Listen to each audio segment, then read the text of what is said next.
Når du skal skrive store opgaver, vil jeg anbefale dig at bruge Word-programmets automatiske værktøj til dannelse af indholdsfortegnelser.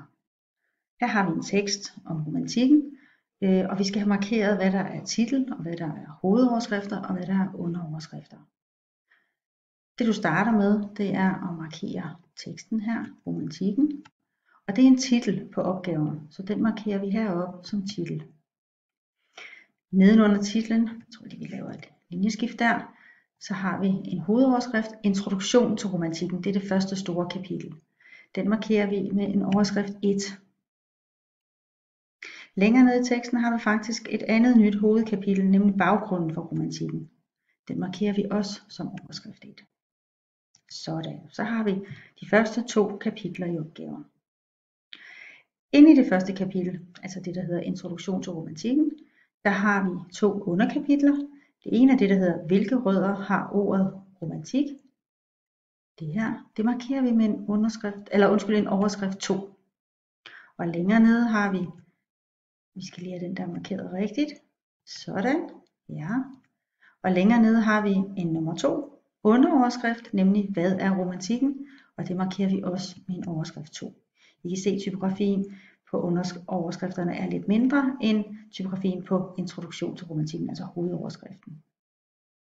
Nu har vi rent faktisk på den her side markeret, hvad der er titlen, og hvad der er de 2 hovedoverskrifter, og hvad der er underoverskrifter i det første kapitel. Så vi er klar til at indsætte en indholdsfortegnelse. Vi laver lige lidt plads heroppe for oven, sådan der, og så skal vi have indsat indholdsfortegnelsen. Man vælger fanebladet referencer, og herinde der vælger I indholdsfortegnelse.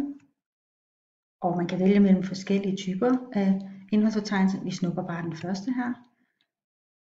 Og så er den sat ind helt automatisk. I kan se, der står indhold.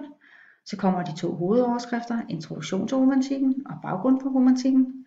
Og inde under det første kapitel, introduktion til romantikken, har vi de 2 underoverskrifter, hvilke rødder har og hvad er romantikken. Det kunne være en rigtig god idé at have indholdsfortegnelsen på en side for sig selv. Så vælger man fanebladet heroppe med indsæt og indsætter et sideskift. Sådan. Og så har vi nu indholdsfortegnelsen alene for sig selv på den første side, og så starter opgaven på side 2. Det ser rigtig fint ud, men tallene her passer jo ikke længere, for nu starter opgaven på side 2. Derfor skal vi have opdateret den.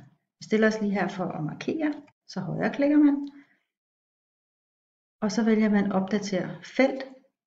Sådan. Man bliver spurgt, om man vil opdatere kun sidetal eller opdatere alt. Jeg vil altid anbefale jer at vælge opdatere alt. Det kan jo være, at I, måske lige uden at kunne huske det, har fået rettet en stavefejl i en overskrift, eller på anden måde har lavet andre rettelser, der ikke kun vedrører sidetal.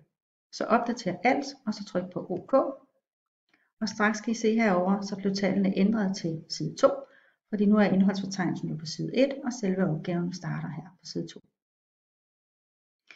Man kan selvfølgelig arbejde med formateringen af teksten og skrifttyper osv. Det gør man over i fanebladet hjem, og så kan man så vælge her, hvis man vil markere den her med en anden skrifttype, kan man vælge herover. Fuldstændig ligesom I plejer at kunne arbejde med skrifttyperne. Men brug altså de her funktioner herover med overskrift 1, overskrift 2, 3 eventuelt, og så titel, og så den automatiske indholdsfortegnelsen, så er I sikre på, at der ikke går noget galt. God fornøjelse.